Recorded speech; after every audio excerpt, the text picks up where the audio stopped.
You're welcome back. This is Newsfile. The Newsfile is brought to you by the candid sponsorship of Bank of Africa Strong as a group and close as a partner. Also is brought to you by MTN. Welcome to the new world. Star Assurance, creating smiles since 1985. Accra Compost and Recycling Plant, ACAF. That's truly natural fertilizer that you need. White Temple Agency, a luxury you can afford. Ines Fly, for a pest-free life. Paint malaria out of your life. And Royal Lighting, walk in the light. Now, let's quickly look at my take today. And my take today, I title it, Let's Not Endanger December 7.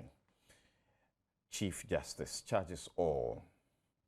On my take today, like last week, I adopt a portion of the opening address of Her Ladyship Theodora Georgina Wood at the 9th Chief Justices Forum on Monday at Labadi Beach Hotel. It was on the theme, The Judiciary and Election 2016. The occasion saw many judges and almost all Supreme Court justices, including retired justices, lawyers, CSOs, political leaders, the security, traditional leaders, among others, attending and contributing to the theme.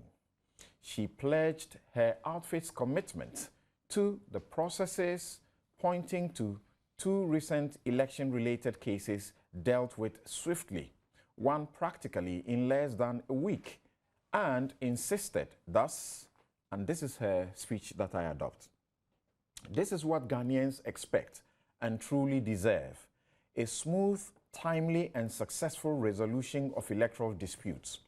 That marks the acceptance of results and a full expression of the sovereign will of the people. Let me reiterate that it calls for collaboration and cooperation among all stakeholders. Yes, in this instant case, that is a High Court case, the parties and lawyers gave their full cooperation. But it must also be emphasized that it was the court, not the lawyers, who was firmly in control and dictated the pace of the litigation process, and additionally, without compromising the rule of law, without sacrificing the integrity and legitimacy of the judicial process, was innovative, breaking new grounds that was geared towards an unjust and unfair outcome. The highest standards of judicial leadership is therefore called for, demonstrated inter alia through focused hearings on the germane or real issues in controversy, impartiality, fairness, equal opportunities to parties to be heard, coupled with the judge's independence and legitimate authority to lead a process that would end in transparently just results. This is the kind of judicial approach and attitude that would stem the bruise to our reputation and enhance public trust and confidence in this third branch of government. May this be our focus and our passion, for we have a duty to God, to this nation, and indeed the international community to ensure the stability and security of our constitutional democracy. And so I invite everyone to cooperate, judges, court and judicial service staff, lawyers, office holders, the parties, the political class, etc. We need to conduct our affairs in the national interest and in a just manner that will not disrupt either our electoral or constitutional calendar.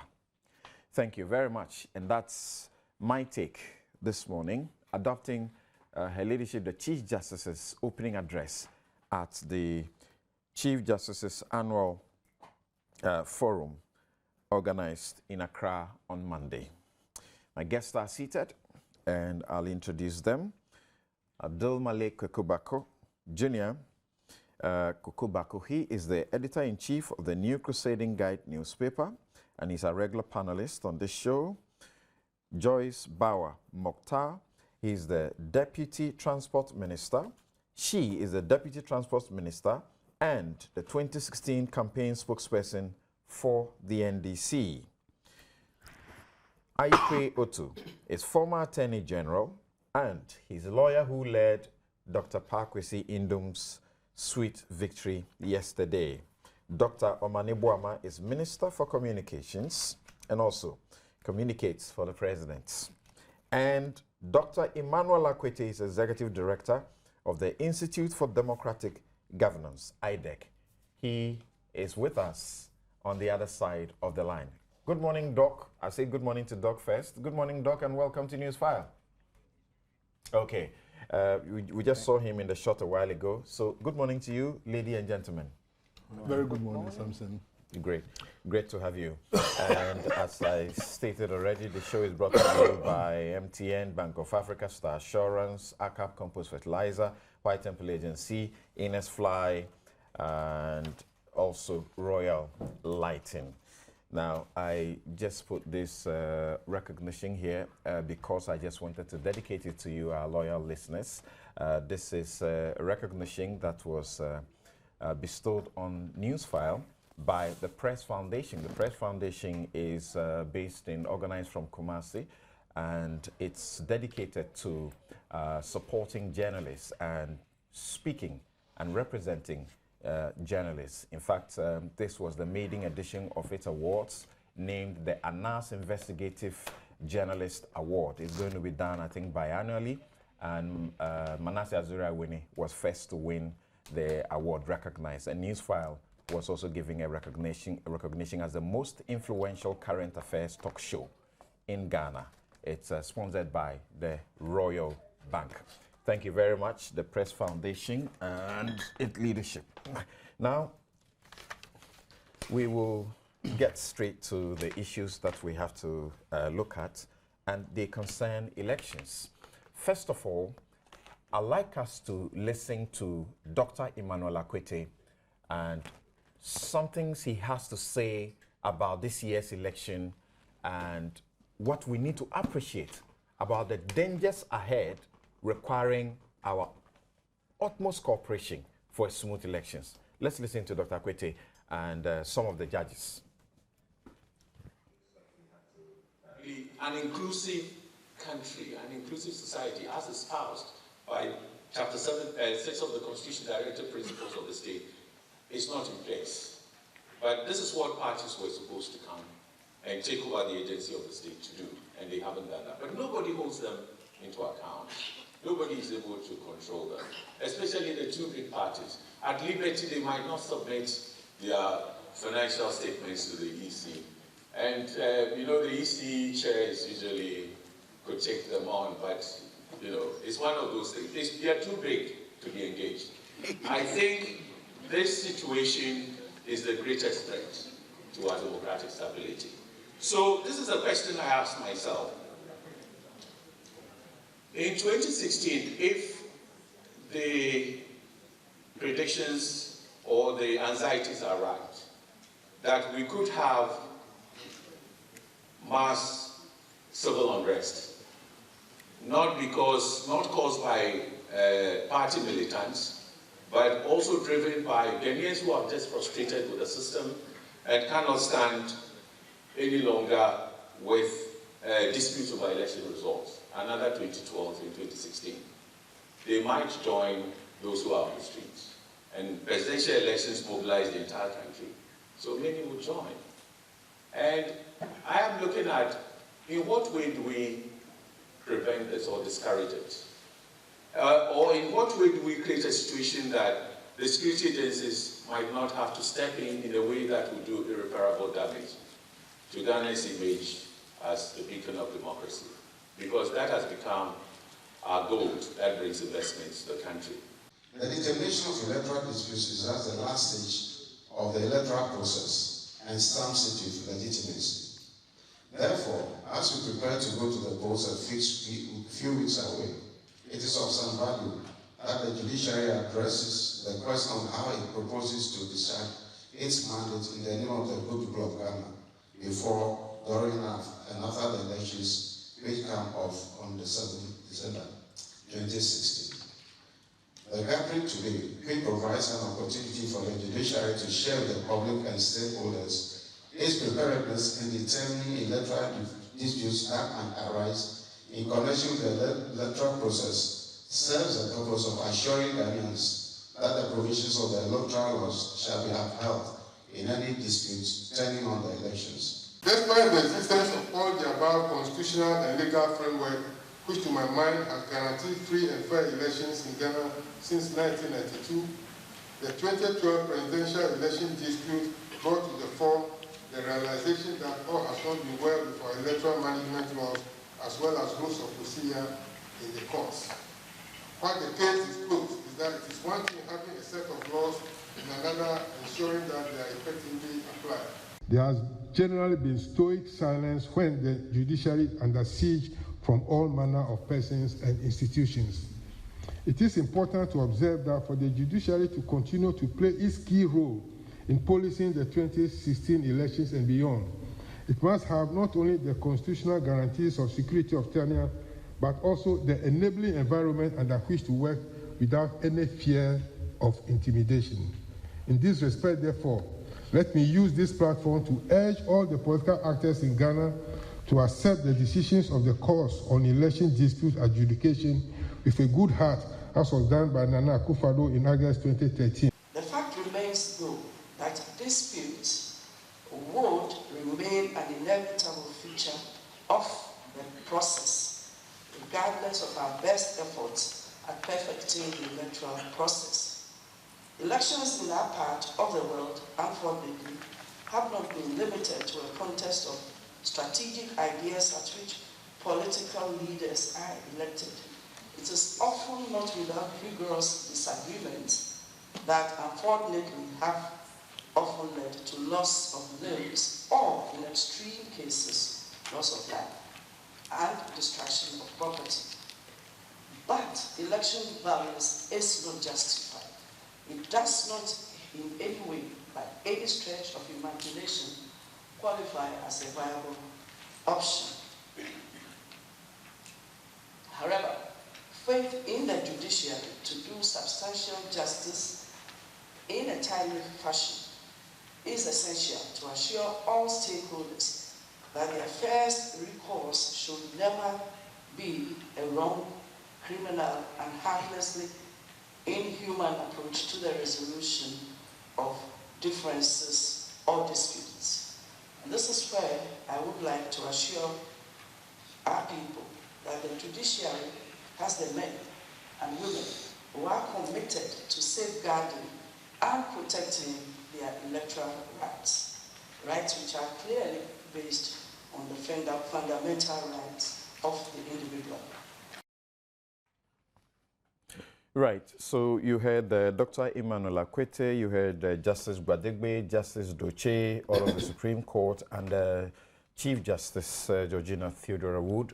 Now, you heard Dr. Akwete speak about the potential of mass civil unrest if we all do not put our hands to the plow and ensure that the things are done right. And, you know, the suspicion that that could actually give rise to some military intervention if care is not properly taken. And then you have the justices assuring that they are playing their role, and this was at the Chief Justice's Forum, they are playing their role, and the Chief Justice particularly rounds up with the firm assurance that the election disputes that are coming up, election-related disputes that are coming up, will be dealt with swiftly in a manner that December 7 is not endangered. Today, first, as we look at Dr. Indum's restoration, or some will say potential restoration onto the ballot paper, and the Supreme Court's ruling on the judgment on the collation sheets, then the pursuit of a suit for disclosure of special votes, the invitation by Iyoko to Indum and Ayariga to disclose their source of campaign funding, the question that should be at the forefront of our minds will be whether or not we will hit December and hit December 7 right. It's good to have the Honorable Aiko too with us, still savoring the victory that greeted him yesterday in the court. Once again, good morning and welcome. Good morning. Right. First of all, you have said, and many have also said, that this victory is not for Dr. Indum alone, but it is for Ghana's democracy and the integrity of the election process going forward. We know that there are so many others standing at the door, also going to knock on the doors of the courts to have access and to be given a similar opportunity. We are less than 40 days from the elections. What is your assessment of the situation? Well, thank you. I believe that we all need to know that the Electoral Commission is a creature of statute, that it is not a law unto itself. It is just an administrative body with individuals who are also administrative officials performing their duties. It's also necessary to realize that Constitution imposes a duty on them to ensure that they pass, constitutional instruments. If you look at Article 51, it provides that the Electoral Commission shall, by constitutional instrument, make regulations for the effective performance of its functions under this Constitution or any other law, and in particular for the registration of voters, the conduct of public elections and referenda, including provision for voting by proxy.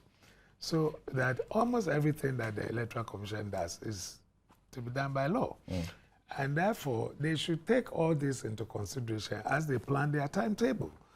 Because in the famous case of Okane and the Electoral Commission, which I happen to have led, we were able to prove to the court that it's only by passing the test of Article 11 that you can say that subsidiary legislation has been properly passed. The duty of Parliament is never to amend anything, either annul it or just leave it at its stance. And you need 21 solid days.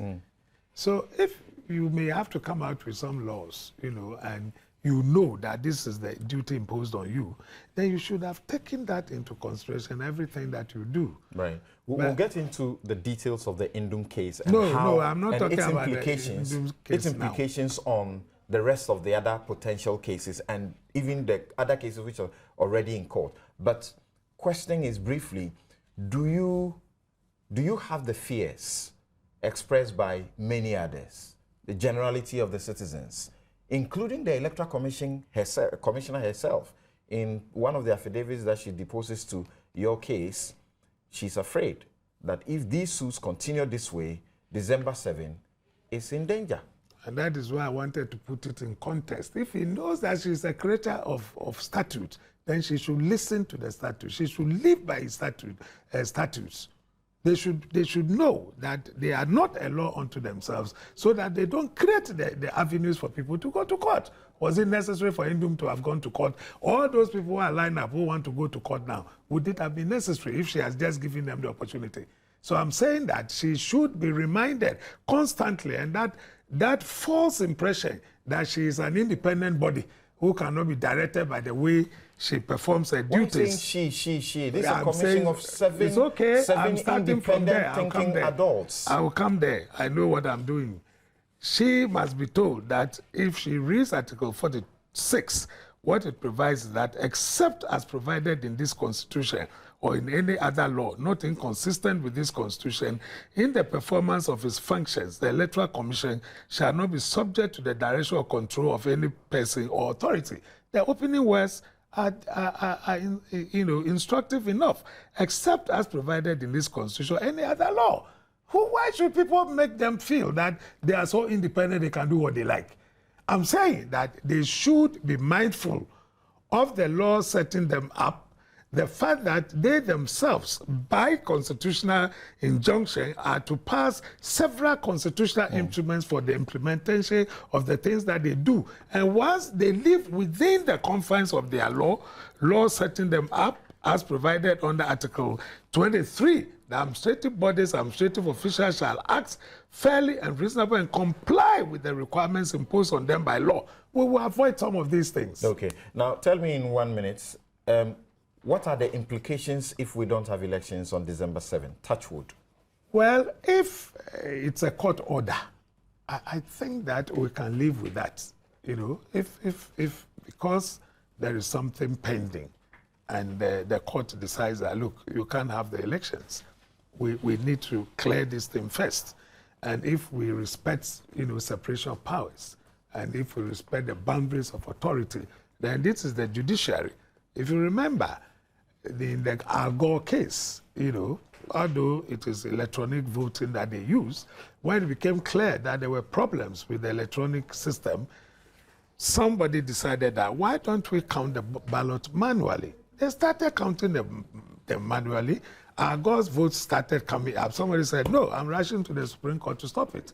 She went to the Supreme Court and stopped the whole process. So I believe that if it were a court order, perhaps we should be able to live with it, but not if somebody, the executive or somebody decides that we have to just postpone elections. Of course, some people have spoken about emergencies, you know, and I don't think that just people going to court should claim that. Are you saying that emergency. there will be normal life if by January 7, a president has not been sworn in Ghana? I don't think we should panic if we know the reason why. That's my take. If it is because the matter is in court and we are still looking at it and we respect the authority of the judiciary, we respect separation of powers, nobody should panic. Just as it happened in that Al Gore case, the Supreme Court says, stop counting. You cannot do it manually. We think that it's always has got to be mechanical. Okay, you know? Thank you. Now, let's hear from Dr. Owanibwama. Do you also have some of these fears, beginning from, you know, the indications that Dr. Akwete gave? Very good morning to your viewers and listeners, and good morning to you all. I don't entertain those fears.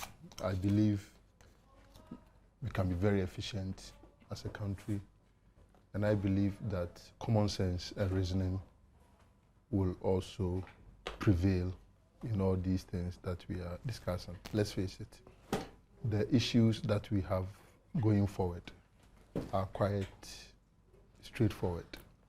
I say they are straightforward because as we speak now, we do not have much of contestations when it comes to the parliamentary candidates. And if you are familiar with the processes, particularly in terms of printing of ballot papers, it is that of the parliamentary candidate which is very cumbersome and tedious, because for every constituency you have to use a different plate system and all. So if that is almost through, I should be expecting the Electoral Commission to be proceeding to print that of the parliamentary aspirants. What we will be left with has to do with the presidential. And I also have confidence in what the Chief Justice and leadership has said, that systems have been put in place to ensure that across the country courts are available. The judges themselves are going to pay particular attention to these cases that will be coming up, and they will engage the officers of the court to also ensure that they adhere to the exigencies of the time so that issues are not unduly stretched. If what we have witnessed over the past few weeks is anything to go by, then we are very sure that the system that the judiciary has put in place is going to work and work very, very effectively. Let me say that for us in the NDC, we have nothing to lose in terms of whether PPP contest or GCQ or YYP, because they are all basically competing for the votes in the change basket. And we are working towards a situation where we will secure majority of the parliamentary seats and also secure majority votes for the president. Let's face it, significant number of those who are still fighting to be on the ballot paper have been there before, and President Mahama has had the opportunity of at least contesting Mr. Hassan Gariga and some others. And he contested only once and had his 50.7%. And so we are not really bothered by what the actual chances are going to be like based on who is on the ballot paper or who is not on the ballot paper. What I will say is, as much as possible, we should also be careful not to bastardize the Electoral Commission, the commission which since 1992 has helped us to get to where we are as a country. Our democracy is very, very respected. And even when at times US's democracy was threatened, I think Ghana, we could say that we stood the test of time. And I strongly believe that the men and women on the Commission. serving at the commission and also serving as supportive staff for the commission have what it takes to get us to the promised land. I have no doubt that we are going to change the December 7 date. Already, we have suffered one change. That was the November 7 that the whole nation seemed to have aggregated around, which did not materialize. Okay, so don't let expect us to move beyond December 7. I'll come to the Honorable Deputy Minister to pick her views also. And I'll be asking you the question, you know, the rules provide, as in CI 47, Regulation 4, provide that writ of elections is supposed to be issued 30 days after the last day of nomination period, before the general elections. We're how many days to the elections? So is it really the case that there's some of us who don't have these fears? Let's first speak to Dr. Emmanuel Akwete, who is on the line with us. Thank you very much, Doc. Thank you, Samson. Great to have you, and you are in very clear pictures. Now, what do you say? Because originally we know your assessment of the situation, having played your part of your speech, having played part of your speech that you gave at the Chief Justice's Forum. What would you say? Is December 7 in danger?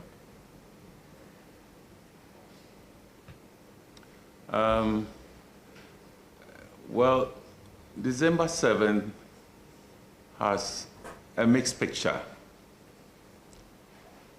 If we work hard and the election process,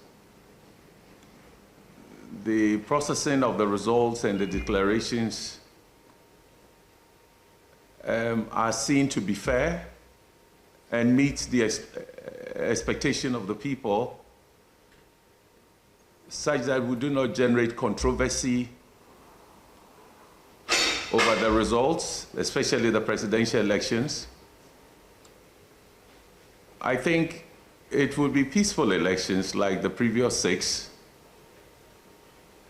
and we would once again have demonstrated that we have capacity to manage the 7 presidential and parliamentary elections as we did in the preceding 6 or previous 6 elections. However, okay, go ahead. This election appears to be the 3rd consecutive turbulent election. There is a certain turbulence in our elections that neither of the 2 major parties, whom we describe as 2 monopolies and therefore duopolies, are paying attention to. And the effect of that turbulence on the stability of the democratic system, its effects on people, the electorate and the people in general, and the fact that it is constantly now, we are having to deal with high levels of anxiety over elections, fear of possible electoral violence, And the fact that, you know, we think going to court and resolving some of the differences in IPAC and arming the police are adequate to contain those elements of turbulence. Because they are recurring, if you look at it particularly from 2008, I mean, our elections is like total mobilization of the country just to have peace. But this is a country that is being celebrated as not only the most peaceful and stable democracy in West Africa at least, but it's even now graduated to what developed countries call Africa's mature democracy. Thanks to the Supreme Court adjudication, the verdict, and how Ghanaians moved on accepting the verdict. So there is the paradox here. If we are doing well with our democracy and is as peaceful and stable as it is, then we shouldn't also have high levels of the turbulence and the threats that is disturbing everybody now. Okay. Take this situation where the IGP spoke about social media, or we've been concerned exactly about media, and we've gone through the Muntie 3. We've seen how closely it moved the executive and the judiciary on a potential collision course. That is not something to take casually and say, oh, it's democracy. 2, social media is effective in mobilizing demonstration, youth, spontaneous demonstration. And in most countries where it has occurred, the police have found it difficult to control, especially if you look at Egypt, the Arab Spring in North Africa, Egypt, Tunisia, even Syria. So invariably, the army steps in to help. And this time, for the first time in our elections, we've had the CDS warn that if there is civil unrest or chaos, what he calls chaos, and it cannot be dealt with effectively by the security agencies, and to quote him, he says the army, the armed forces would have the antidote. And he's very concerned about the stability and unity of the country, the stability of our democracy and unity of Ghana. I think these are significant indicators that this election that we should have enjoyed and gone through with a lot of, brass band music and dance and celebrating is creating significant anxiety, fear. Okay. Finally, Afrobarometer studies and Mo Ibrahim, if you look at what they are telling us about citizens' assessment of the level of public service delivery across the sectors of the state, the public sector and so on, you would see that there is significant dissatisfaction and therefore disenchantment. So there is enough frustration in the system that a crisis over results that are not handled well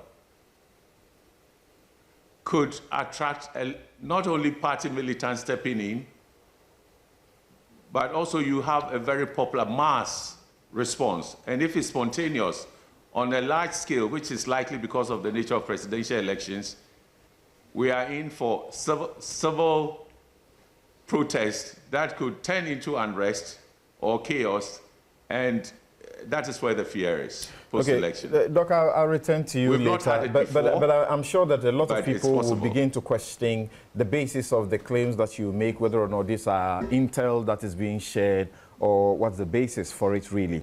But I was asking you the question earlier, what you make of the situation where the law requires the rate of elections to be issued 30 days, after the nominations and nomination day or so, and here we are.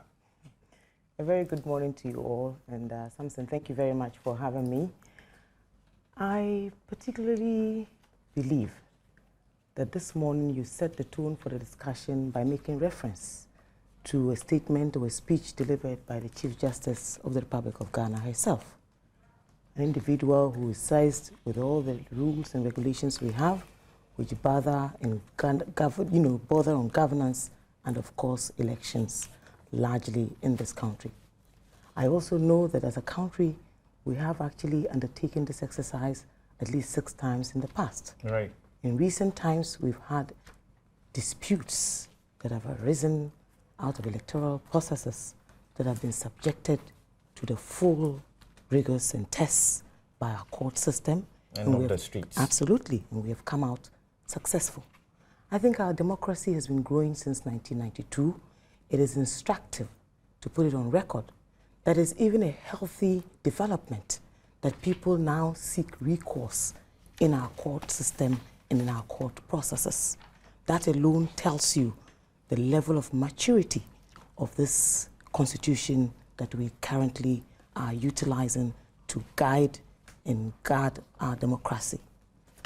Even though we have timelines, you do know that at a time when the framers of these particular regulations probably thought to put them on paper, the drafters envisioned disputes that will arise after the elections. And we've seen quite a number in our parliamentary elections and, of course, for the very first time, even in the presidential elections in recent years. Going forward. Full-blown. Absolutely. Full-blown for the first time in 2013. For the first time but there was one earlier. Absolutely. The Rojo Metal. Exactly. Which didn't travel the full length of the judiciary process. So when you talk about timelines and we talk about legislations that we have, we also should appreciate the fact that above all of these rules and regulations, we have a constitution, which actually takes precedence over and above all of these regulations that we have. That's right. So the question about how to deal with disputes is actually not in doubt. The procedural ones have come up as and when there's a need for us to develop them to at least give vent to the constitutional provisions. You know, I worry when I hear certain individuals, some organizations, create the impression of our chaos and what have you. We have one of the best legal systems in Africa. Some of the best minds working in our courts. Indeed, it is interesting, when I was reading through the judgment yesterday, the judge is my classmate. The lawyer on the other side is my classmate. Yes, the honorable are equal, absolutely.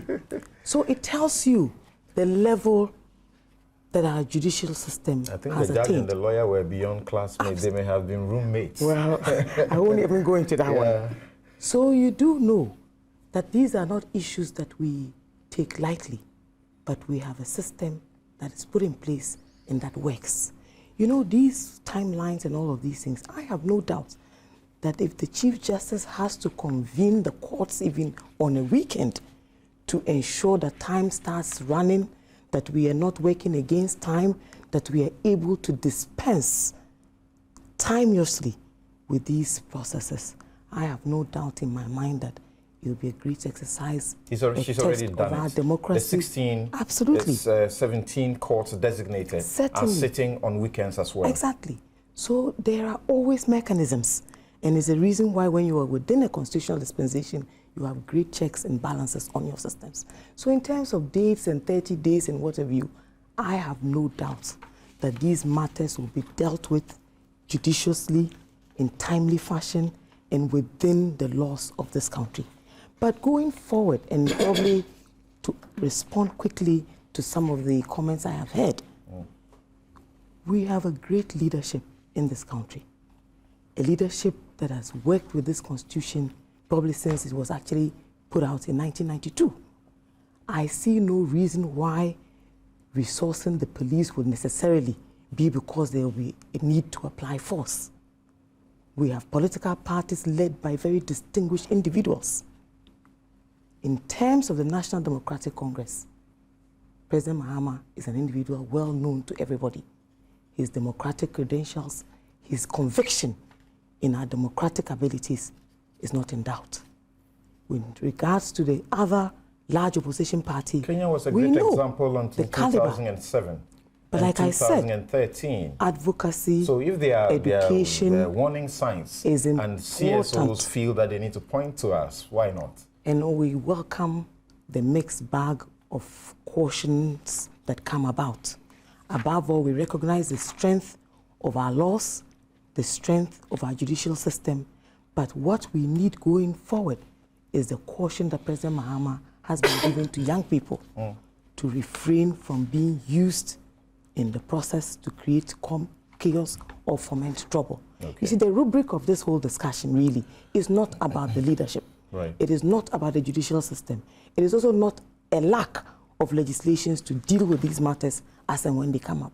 It is the need for each leader or any individual who seeks to lead this country to work to educate your followers largely. To set the yardstick for which our democracy has been established over the last how many years? Since 1992. Okay. So we need to take these things seriously. Last week in my take, I did suggest that I was very sure that assured by what the CJ was doing that there's no need for any fears about the December being in danger, but also I pointed to the risk not being completely eliminated if these suits would continue in the manner they are. And as we speak now, the EC is actually self-injuncting itself.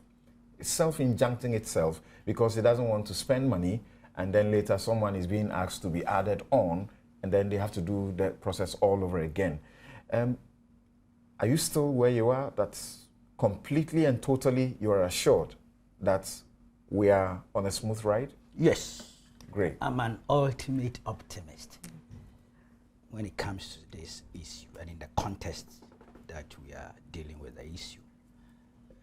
The Chief Justice, did I hear say litigation is inevitable? Yes. Yeah, that's what it is. The nature of our society, the nature of this democracy. There is room and space for litigation because at any one moment, somebody will not be happy with a decision taken by a certain statutory authority or administrative body. And the only option, civilized option available, is to proceed to a court of competent jurisdiction and deal with the issue. And thankfully, that's what everybody is doing. And so, yes, in my mind's eye, I can clearly see black points.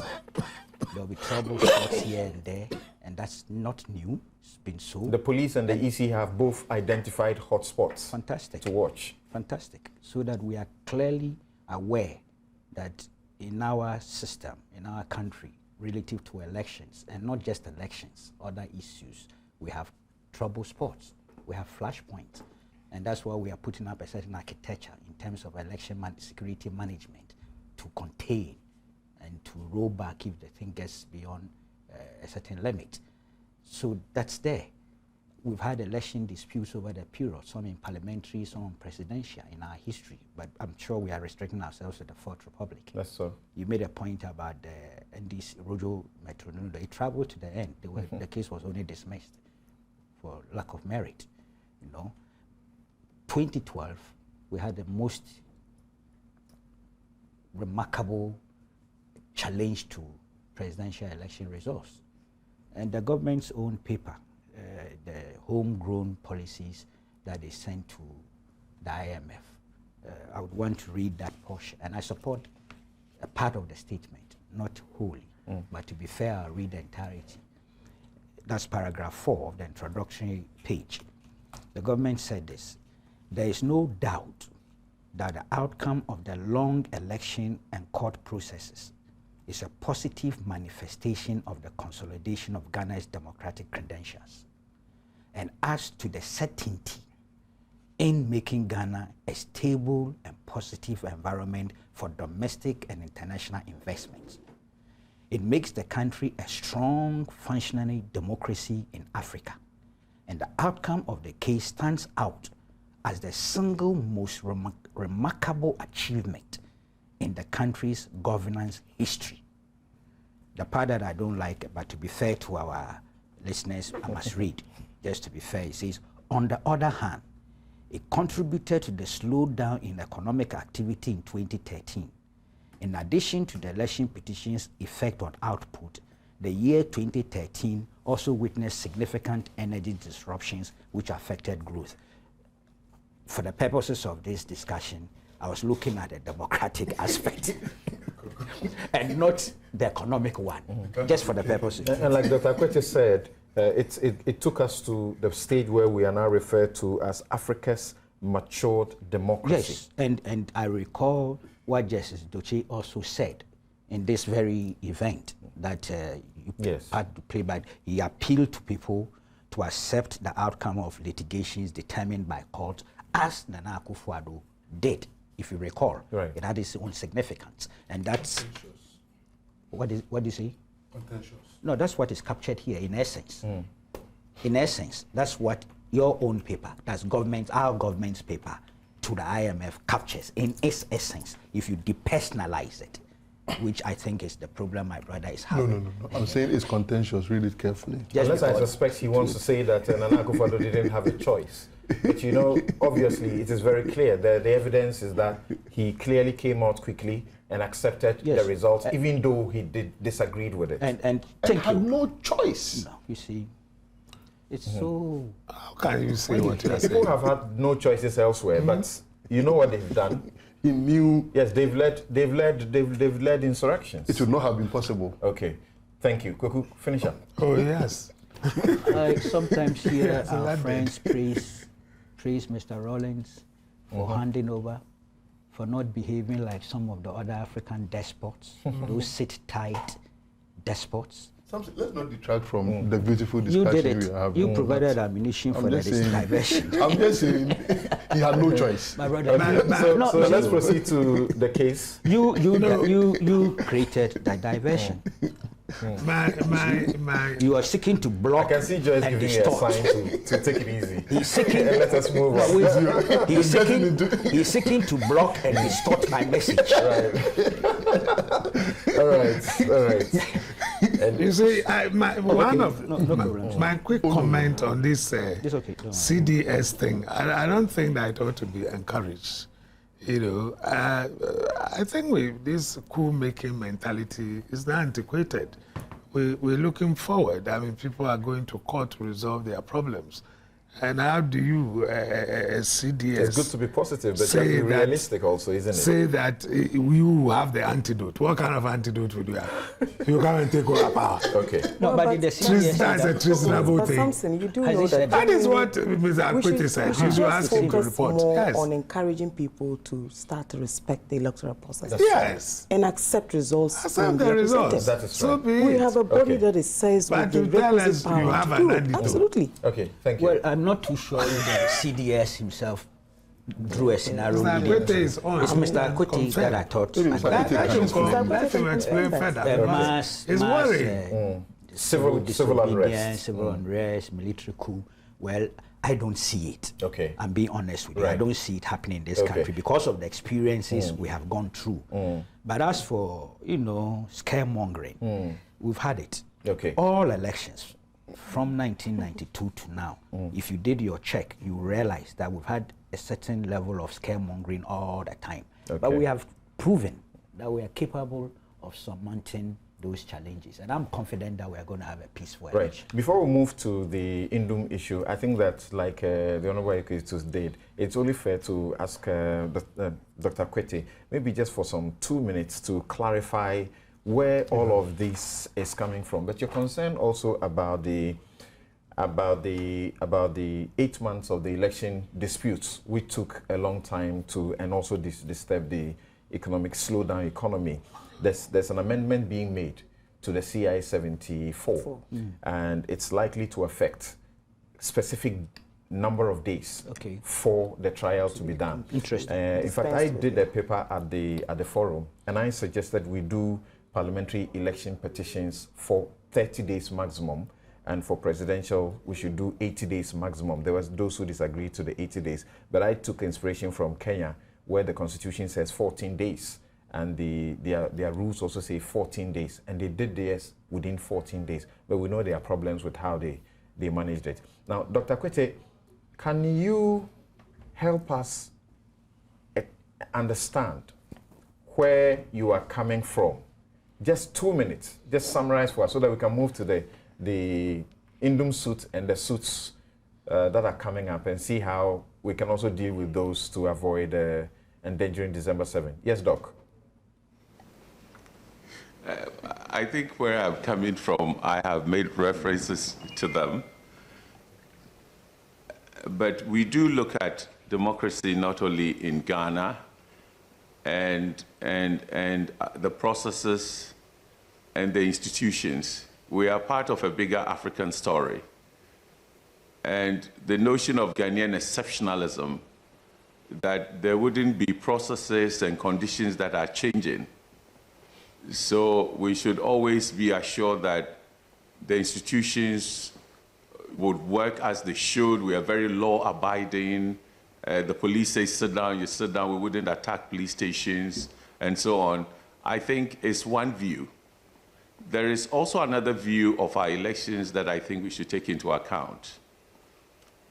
If we are looking at disputes, conflicts, disagreements, litigation, our institutions are doing well. And I am an ardent admirer of the way the Supreme Court has, judiciary, and including the Supreme Court, the highest authority, has always consistently behaved in the national interest and move our democracy on an even keel.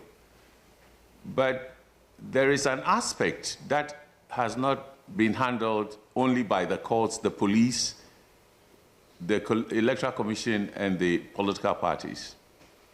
The fear and anxiety and the threats that people feel have also been handled by mobilization of citizens across the country.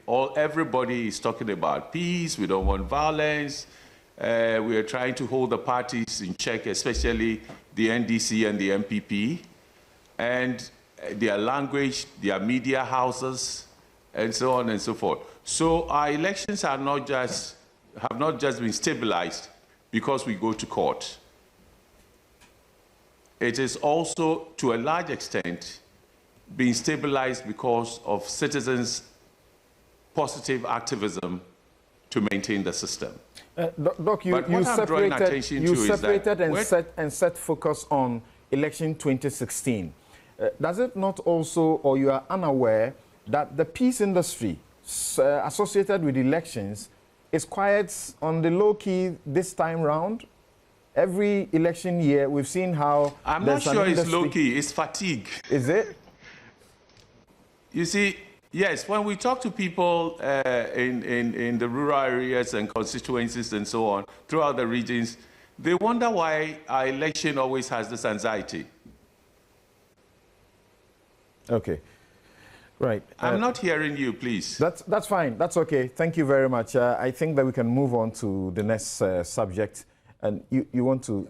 Yes, under 1 minute. Under 1 minute. Thank you. You recall when Doc was injecting a lot of anxiety, fear into the system, I raised the question about who he has been talking to and whether he's really on the ground. I'm sure if you ask those who just campaign in the Volta region, and we just campaign there as well, we're just returning from the Eastern region, we will go back on Monday and Tuesday to complete our work in the Eastern region. The excitement that you are talking about is very much on the ground. He's not speaking from a vacuum. I guess you understand. I know, but when you ask about where he's coming from, he said he has been talking about his sources, and he mentioned certain works. I'm saying that we are also coming from the ground, I'm sure. Yes, yes, yes, yes. Which has its own limitations. I don't want to make that the subject of today. Has its own limitations. I don't want to do a critique of Afrobarometer here. The point I'm making is that per our history and our nature, even compare and contrast how Kenya achieved its independence between 1952 and 1960. The Mau Mau uprising was completely different from how we achieved our independence. Still under colonial domination, the approaches were different. I'm saying that I'm very, very confident, and I remain an eternal optimist that the December 7, 2016 elections will pass without us experiencing any of the heightened anxiety that some try to inject into Thank you the very system. much. Your word was to do under 1 minute. Now, Mr. Ekutu, you led Dr. Ndum to court, and you got a very favorable decision of the court. I sat right behind you. Dr. Ndum, his wife, his vice presidential candidate, his 2 children, party people, were all sitting there, and I sat right there in. And I could literally feel, it was palpable, the anxiety as they sat in there, the suspense. Particularly after the court had dismissed the preliminary objections, then they heaved a sigh of relief. But when the court proceeded, instead of addressing your first challenge first and decided to treat that one, your second challenge first, you had 2 challenges, 2 grounds, and treated your second challenge first and dismissed it because you could improve the error apparent on the record, I could see people freeze. Then the judge eventually went round, everywhere, to London, to India, to the UEA, and came back. Vintage. And came back and pronounced that the EC's denial of your client of the opportunity to amend his nomination papers was extremely perverse, quoting the judge, was fatal and incurably bad. And then you couldn't wait for the court to rise for the jubilation to start. You feel very good about it. But is it really a win for democracy? Is the EC supposed to look at the nomination papers and blink and gloss over patent mistakes and issues of criminality? I don't think we have to waste our time going back to those arguments about criminality. You are a lawyer, and you know that when there's breach of the rules of natural justice, we don't go into the merits. So I keep on saying that some people just misled the public. The millions who are watching now and are listening are not lawyers. So I will not approach you as though I'm a lawyer. So go ahead. It doesn't matter. I'm saying that you're a lawyer, so there are some questions we don't need to ask. Because you know, public is asking these questions. I'm not interested in what any public, any general public is saying. I'm saying to you that this kind of you calling people to say all sorts of things at the start of when these things are about to come out. You've not seen the papers that the lawyers are working on. You've not seen the papers. You don't know what the lawyers are into. You don't know their strategies and tactics. Then you call people and people make all kinds of, you know. Okay. Sorry. With due respect, I have seen almost every paper. I sat in the courtroom, heard the judgment, and I've read the judgment over the ruling over again. But I'm saying this show is not about me because the general public is asking these questions. So when I put it to you, try and help the public to understand. I'm not a minister. Don't address me. Please, I'm not a minister like my friend sitting on my left who may have problems that you want him to explain. I'm a free agent. Please, let me talk the way I want to talk.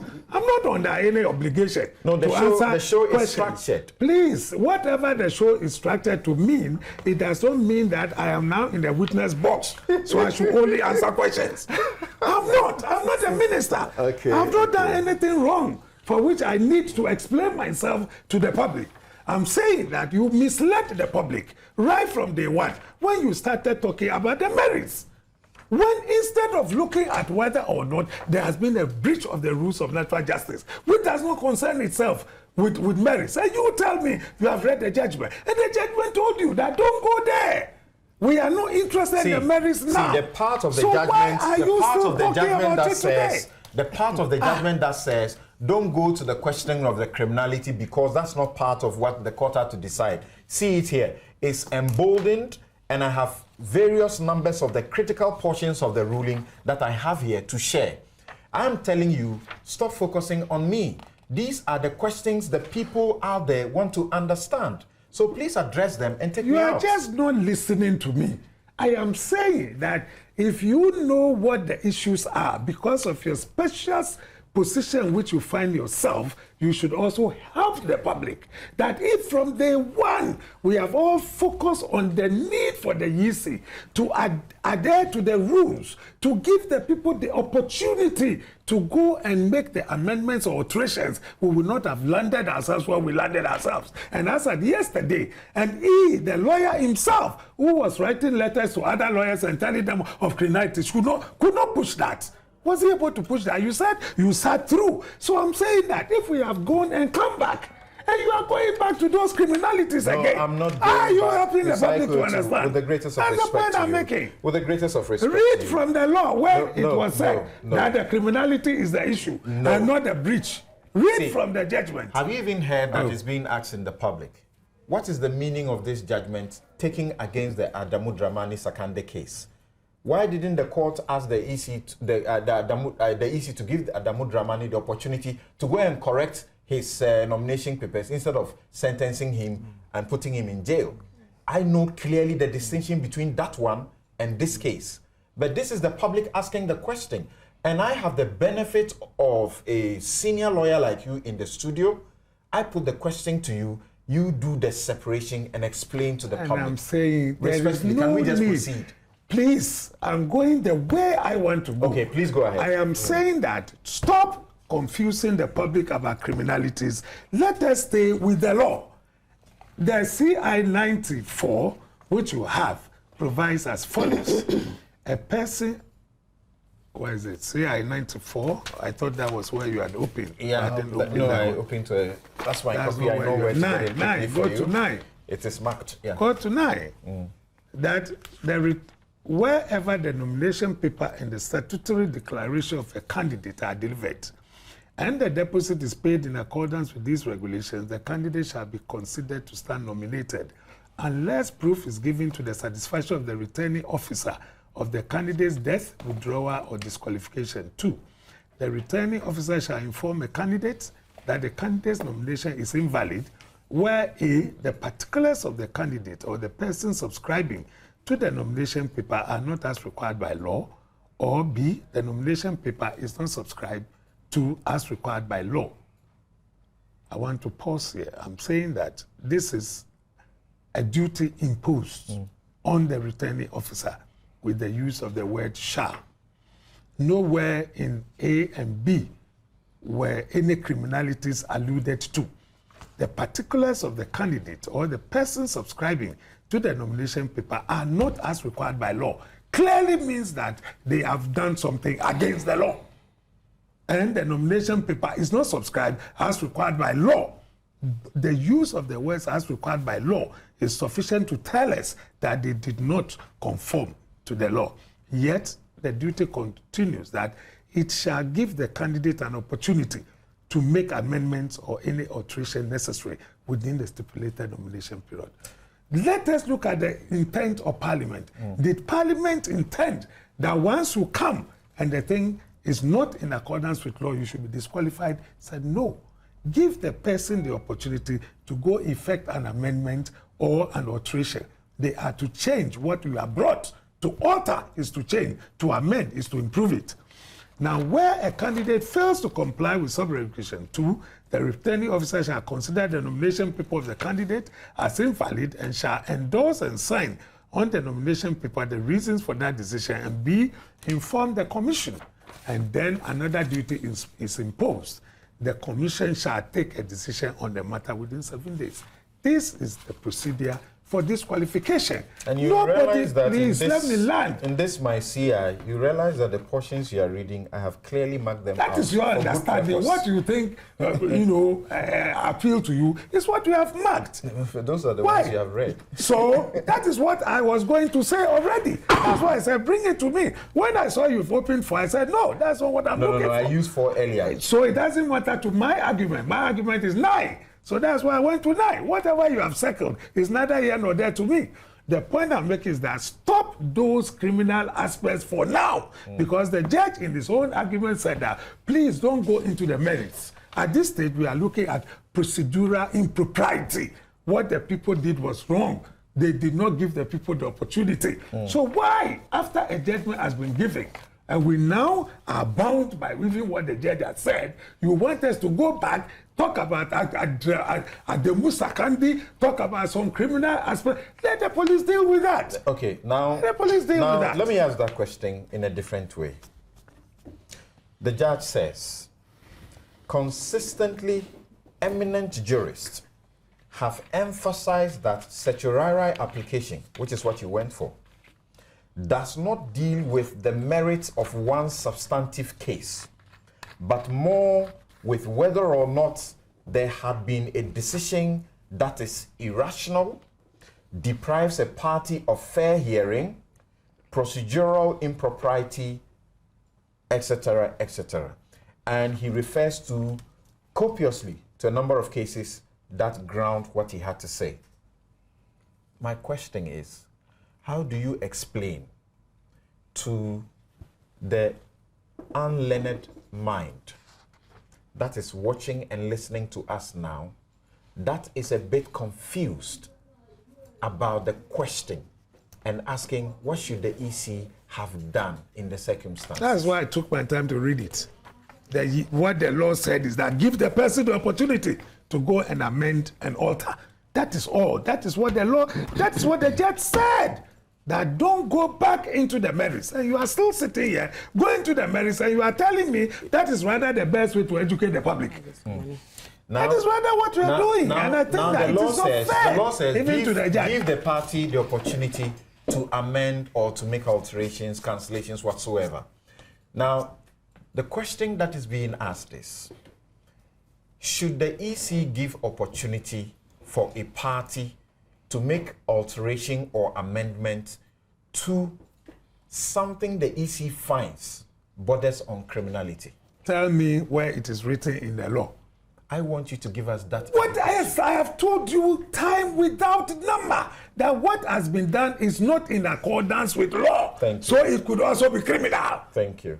It is not in accordance with the law. Okay. So why are we doing this to ourselves? So that will be dealt with separately. If they choose to do that, that should be their palaver. Okay. What the law says is that give the person the opportunity, and you know the meaning of amend and alter. Right. I think so. I believe you have come across it. What is the meaning of alter the entire thing or amend it? What do you think it will mean? If what the person has done is wrong, give him the opportunity, let him take it out and put something else there. If it's a matter of just improving it, let him improve. You sat here, I'm not saying you. Does this have implications for the other disqualified aspirants? Of course. I mean, why? If they all find themselves in the same soup, and then it turns out that somebody has gone to court and he's been successful, you think that they should not follow suit? I think I saw Mahama or something when I was coming in the newspaper that Mahama drags EC to court. Yes, Ayaga has sued, Mahama has sued. It only makes sense. Own is also pending. It only makes sense. And that even brings me, this whole idea of the Chief Justice saying they are poised, they want to do this thing in time and the rest. What happened when they went to court the first time? Technical issues that could have been overlooked. Because of that, the thing was dismissed. You're talking about the Kunedu case? Yes, people have to go and come back. I mean, when there are some unnecessary technicalities, not very serious, they don't go to the root of the matter. Can't we fast track some of these things? The court should overlook that? Why not? Why not? If there is a procedural irregularity in terms of CI 47, which we all admit that it is only procedural, okay, why should they be thrown out and go and come back, file the same thing? File the same processes. They've come back again. You see, how are we helping? So some of these things should also go into taking the decisions. Let them also realize that there are times you can just deal with some of these things quickly. I'm not going to sit there to debate whether error apparent on the face of the law means that the letter that the person wrote. I have had so many decisions where the record includes the thing that was given to you. You have this law, you fail to go by it, and you are telling me it's not part of the record. I'm saying that I'm not going to sit here to debate those things. We've gone beyond that. We've gotten what we want. Let's move forward. And you have said one critical thing. You have said one critical thing about the mode of commencing the process. Yes. So does the other courts, which said, you know, Konedu should go and come back by a petition because they believe that a petition is how to go, or if she wanted, she should do either judicial review or enforcement rather than lump the two. That judge says petition is the right way to come in the circumstances. The judge who heard your matter, Justice Shebafo, says if you are going to go by petition, there will be a problem. Because even the petition, you are required to come after elections. So are the two courts not creating some confusion here? But this is the problem with the judiciary, as I said. You should, having selected the 70 or so, give them training.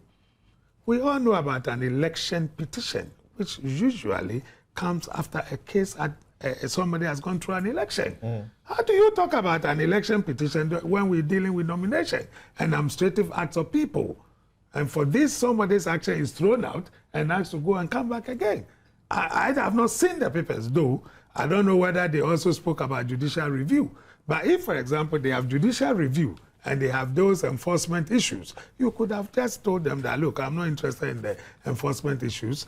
You have grounds for coming for judicial review, and I find that you have also spoken about judicial review. So let's stick with that, right. And then you save time instead of these technicalities being used to throw people out. And again, they should be able to speak with one voice. Right. And I thought that at this stage, everybody, and he himself, you know, the lawyer who makes the point, appears to be saying that there is some kind of, you know, absurdity that it raises, but to him, because the law provides for it. No. The law has never used the word election petition for a nomination. He's saying, for example, and this is my understanding, you think about it again. I brought something the EC told me to go and amend and correct or alter. So I did that. Then my documents were accepted. I go on to win the election. My opponent can now go back and say that, no way, the correction you did not, in fact, go to the root.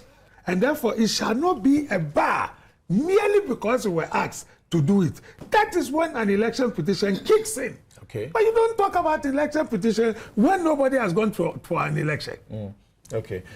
Now, the judge said, if the applicant was not alleging any procedural impropriety, but only that the decision for his disqualification on the merit was wrong, then I think the correct procedure would have been by the mode spelled out under Regulation 95 of CI 94, that is through a petition.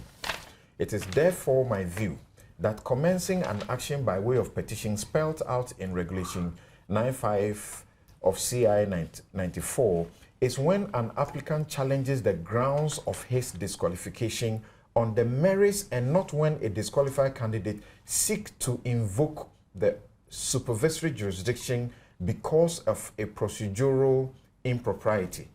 Now, Joyce, you are a lawyer, but after the judge says this, the other argument that is made is that even if you have to come by petition, which is the right way to come to the court, if you are challenging the merits of your disqualification, you can only come after the elections. And that is where the judge also looks at that issue and speaks of an absurdity. He says, the second preliminary legal objection I glean is that even if the applicant had come by way of petition, his course of action would still not have accrued, and that having recourse to the court by way of petition is available only after the conduct of the elections. Then he comes to say he thinks this is absolutely wrong.